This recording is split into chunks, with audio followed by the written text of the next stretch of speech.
이 복된 시간에 주시는 하나님의 말씀은 요한계시록 16장 10절에서 21절까지의 말씀입니다. 신약성경 415면에 있는 요한계시록 16장 10절부터 21절까지의 말씀, 우리 한 절씩 함께 교독하도록 하겠습니다. 또 다섯째 천사가 그 대접을 짐승의 왕좌에 쏟으니 그 나라가 곧 어두워지며 사람들이 아파서 자기 혀를 깨물고 아픈 것과 종기로 말미암아 하늘의 하나님을 비방하고 그들의 행위를 회개하지 아니하더라. 또 여섯째 천사가 그 대접을 큰 강 유브라데에 쏟음에 강물이 말라서 동방에서 오는 왕들의 길이 예비되었더라. 또 내가 봄에 개구리 같은 새 더러운 영이 용의 입과 짐승의 입과 거짓 선지자의 입에서 나오니 그들은 귀신의 영이라 이적을 행하여 온 천하 왕들에게 가서 하나님 곧 전능하신 이의 큰 날에 있을 전쟁을 위하여 그들을 모으더라. 보라, 내가 도둑같이 오리니 누구든지 깨어 자기 옷을 지켜 벌거벗고 다니지 아니하며 자기의 부끄러움을 보이지 아니하는 자는 복이 있도다. 새 영이 히브리어로 아마겟돈이라 하는 곳으로 왕들을 모으더라. 일곱째 천사가 그 대접을 공중에 쏟음에 큰 음성이 성전에서 보좌로부터 나서 이르되 되었다 하시니 번개와 음성들과 우레소리가 있고 또 큰 지진이 있어 얼마나 큰지 사람이 땅에 있어 온 이래로 이같이 큰 지진이 없었더라. 큰 성이 세 갈래로 갈라지고 만국의 성들도 무너지니 큰 성 바빌론이 하나님 앞에 기억하신 바 되어 그의 맹렬한 진노의 포도주 잔을 받으매 각 성도 없어지고 산악도 간데 없더라. 또 무게가 한 달란트나 되는 큰 우박이 하늘로부터 사람들에게 내리매 사람들이 그 우박의 재앙 때문에 하나님을 비방하니 그 재앙이 심히 크미러라. 아멘. 오늘은 최종 결전을 위한 신앙의 자세라는 제목으로 하나님의 말씀을 받도록 하겠습니다.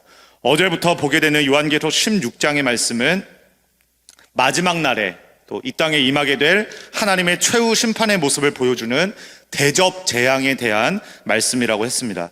그럴 때에 이 최후의 심판 앞에서 심판의 대상자들은 과연 하나님을 어떤 모습으로 끝까지 대적을 하고 있으며 또 하나님의 백성인 우리들은 어떤 모습으로 그렇다면 이 최종 결전을 준비해야 하는지, 어제에 이어서 오늘은 우리 5번째 대접부터 7번째 대접까지의 심판의 경고를 다시 한번 더 새길 수 있는 은혜가 있기를 간절히 소망합니다. 먼저 10절 말씀을 보시면 5번째 대접이 부어지게 되는 것이죠. 여러분, 어디에 부어지게 됩니까? 짐승의 왕좌에 쏟아지게 되었다, 이렇게 얘기를 하는 것이죠.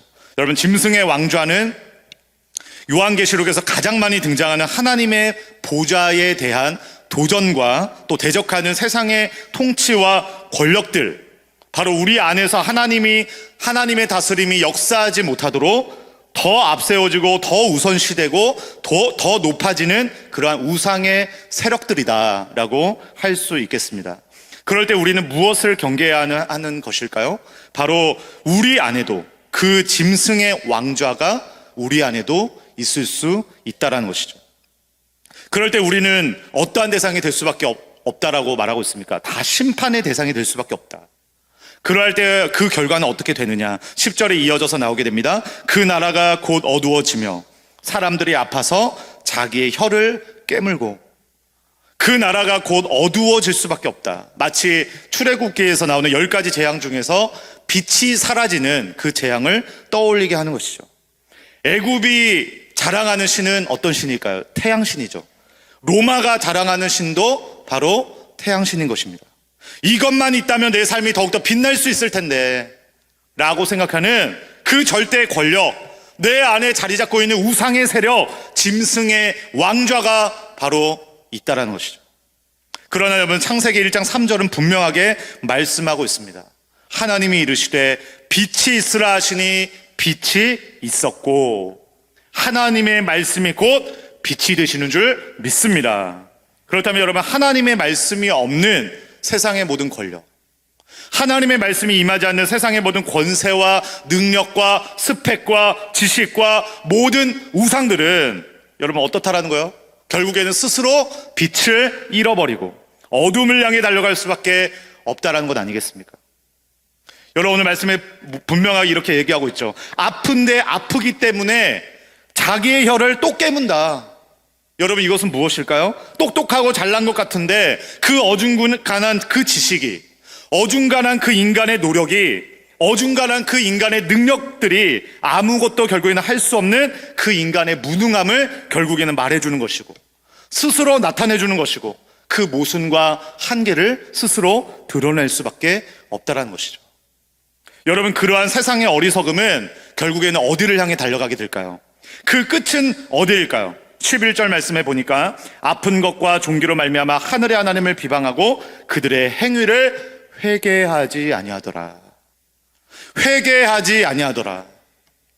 여러분, 오히려 어때요? 어렵기 때문에 하나님 앞에 더 나아가고, 오히려 인간의 한계를 공감하고 절감했기 때문에 예수 그리스도의 은혜를 더 굳세게 붙잡기를 소망합니다. 이렇게 나아가는 것이 아니라 어떻게 해요? 오히려 그것 때문에 하늘의 하나님을 비방하고 회개하지 아니하더라. 21절 말씀에도 똑같이 기록되고 있죠. 또 무게가 한 달란트나 되는 큰 우박이 하늘로부터 사람들에게 내림에, 여러분, 사람들이 그 우박에 큰 하늘로부터 내리게 되는 그 재앙 때문에 하나님 앞에 나아갔습니까? 진리를 붙잡게 되었습니까? 그들의 교만을 내려놓게 되었냐라는 거예요. 여전히 그 완고함을 내려놓지 못하고 회개하지 아니하더라. 반복되어 나타나고 있는 것이죠. 여러분, 바로 이러한 모습이 최후 심판 앞에서 하나님을 대적하는 자들이 정말 구제불능일 수밖에 없다 라고 하는 그러한 모습이라고 하는 그 사실 앞에서 우리는 어떠해야 될까요? 우리는 그 고난 앞에서, 어려움 앞에서, 아픔 앞에서 오히려 하나님을 비방하고 원망하는 말로 일관하는 우리들의 모습이 아니라, 그렇기 때문에 오직 더욱더 예수 그리스도의 보혈의 능력을 의지함으로 우리를 둘러싼 모든 짐승의 왕자를 깨 부수게 하여 주시옵소서. 치열한 회개의 몸부림으로 나아가게 하여 주시옵소서. 그런 하나님의 백성임을 확인할 수 있는 우리 모두가 다 될 수 있기를 주님의 이름으로 간절히 소망합니다. 다음으로 12절의 말씀에 보면 여섯 번째 대접이 큰 강 유브라데 강에 쏟아졌다라고 말하고 있어요. 여러분, 고대의 큰 강은 나라와 나라 사이에 있는 경계선인 것이죠. 근데 여러분, 그 큰 강 유브라데 강에 쏟아지게 되었다. 이건 뭐냐면 그 큰 강이 마르게 되었다는 것이죠. 이것은 무엇을 의미합니까? 경계가 사라지게 되었다.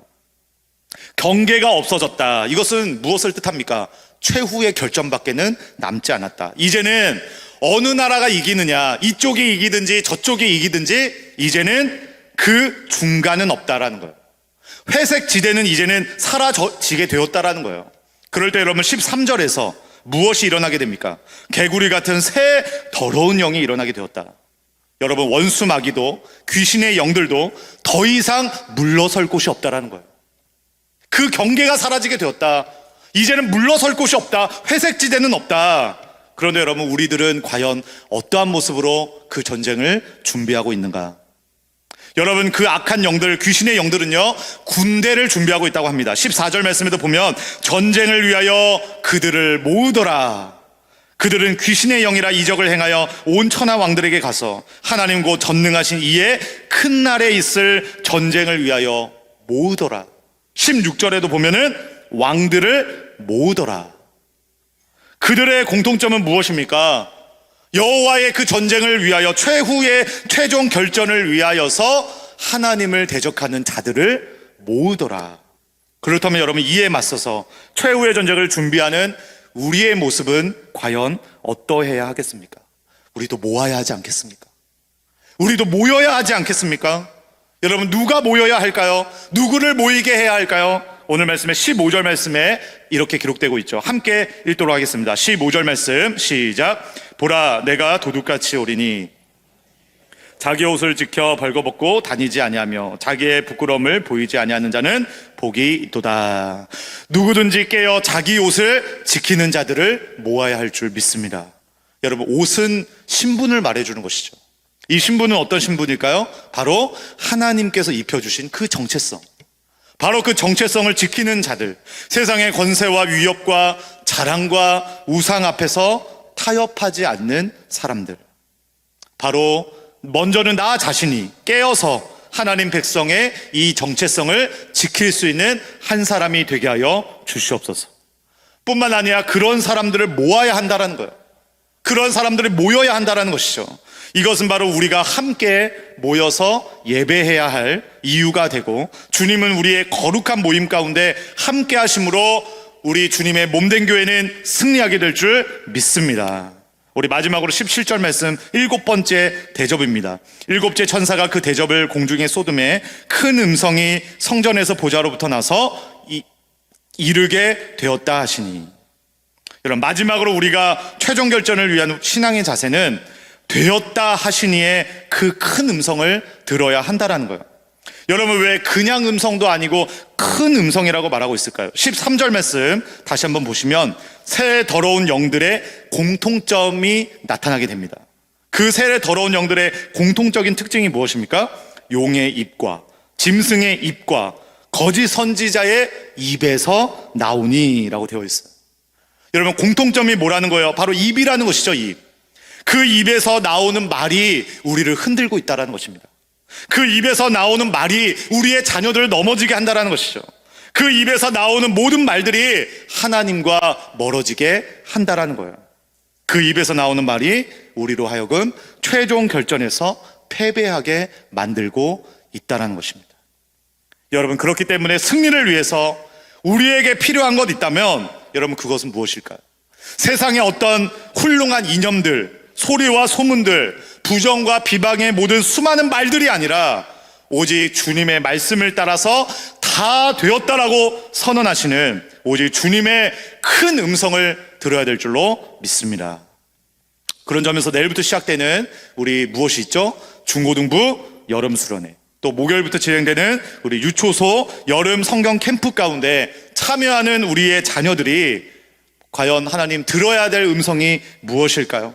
수많은 세상의 소리들 가운데 무너짐을 당하는 이때에 아니다, 너는 끝나지 않았다, 너는 될 수 있다, 다 되었다, 내가 되게 하겠다 라고 선언하시는 그 주님의 큰 음성을 우리 자녀들이 듣게 하여 주시옵소서. 뿐만 아니라 다음 주 우리 한가족 수련회와 또 진행되고 있는 성경 정독 대회를 통하여서 세상의 수많은 음성들을 당당하게 거부하고 다 이루었다라고 선언하시는 그 주님의 큰 음성이 정말 살아가는 우리 모두에게 들려지게 하여 주시옵소서. 우리 말씀을 정리합니다. 회개로 나아가 주님의 은혜를 더욱더 붙잡게 하여 주시고, 또 깨어있어서 주님이 입히신 옷을 힘써 지키게 하여 주시며, 다 되었다라고 선언하시는 주님의 큰 음성을 들음으로 말미암아 최종 결전을 충성스럽게 잘 준비하여 계속해서 승리로 나아갈 수 있는 우리 모두가 다 될 수 있기를 예수 그리스도의 이름으로 간절히 소망하며 축복합니다. 아멘. 기도하겠습니다. 은혜의 주님, 종말을 살아가는 우리들이 깨어서 최종 결전을 잘 준비할 수 있도록 인도하여 주시옵소서. 고난과 어려움 때문에 하나님을 비방하는 것이 아니라 그로 인하여 겸손히 주님 앞에 회개의 무릎으로 나아가게 하여 주시고, 나 자신의 정체성을 지킬 뿐만이 아니라 세상과 각 사람의 마음에 도사리고 있는 짐승의 왕좌를 무너뜨리는 제사장의 사명을 잘 감당할 수 있도록 함께하여 주옵소서. 나부터, 우리 가정부터 믿는 사람들이 날마다 모아지게 하여 주시고 하나 되게 하여 주시고, 주님의 큰 음성을 듣고 다 되었다라고 말씀하여 주시는 그 주님의 승리를 목도할 수 있도록 끝까지 우리의 믿음을 붙잡아 주시옵소서. 그러한 은혜가 우리 이번 주부터 진행되는 중고등부 수련회와 유초소 성경 캠프와 성경 정독대회 가운데 임하게 되기를 간절히 소망합니다. 그것을 통하여 모든 악한 괴계와 또 유혹으로부터 능히 맞서 싸울 만한 힘을 공급받게 하여 주시옵소서. 우리 병상 중에 계신 연약한 가족들에게 온전한 치유와 회복을 허락하여 주시고, 오늘 하루의 삶도 동행하여 주시기를 간절히 소망하며 예수 그리스도의 존귀하신 이름으로 간절히 기도드리옵나이다. 아멘.